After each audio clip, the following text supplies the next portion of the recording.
I'm Brian Sawyer, principal at Sawyer Burson Architecture and Landscape Architecture here in New York City.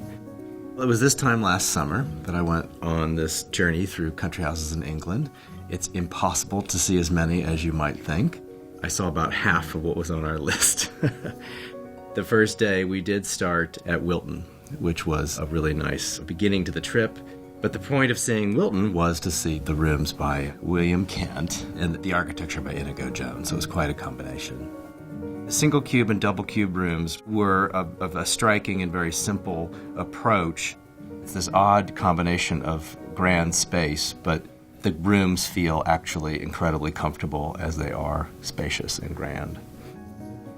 DYRHAM Park was on the same day, and what's compelling about it is that it has these neoclassic or Baroque architectural aspects to it on its main facade. It was a series of additions on additions. The interiors were largely Dutch in origin because that was the fashion of the time as I understood it. I saw lots and lots of Delftware, as well as just very humble tiles, which were covering the kitchens and also the dairy room. ROUSHAM, I think, must have been one of Kent's favorite commissions because it was so quirky. They let him have full reign over the house, the landscape, and the building additions.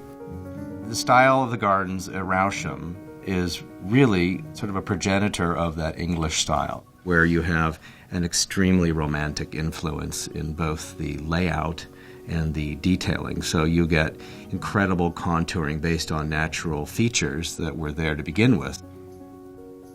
Houghton Hall was the sort of holy grail of the trip. I'd always been fascinated by it for its just sheer magnitude. It was something that I think is a very rare thing in these country houses, in that the same family still occupies it, and therefore you see the care of generations.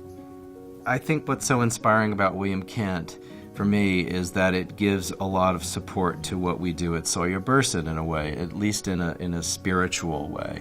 And it's wonderful to see someone who was thinking of not just what the house must be and what that room must feel like, but what it's like to look out that room and walk out of it into the landscape.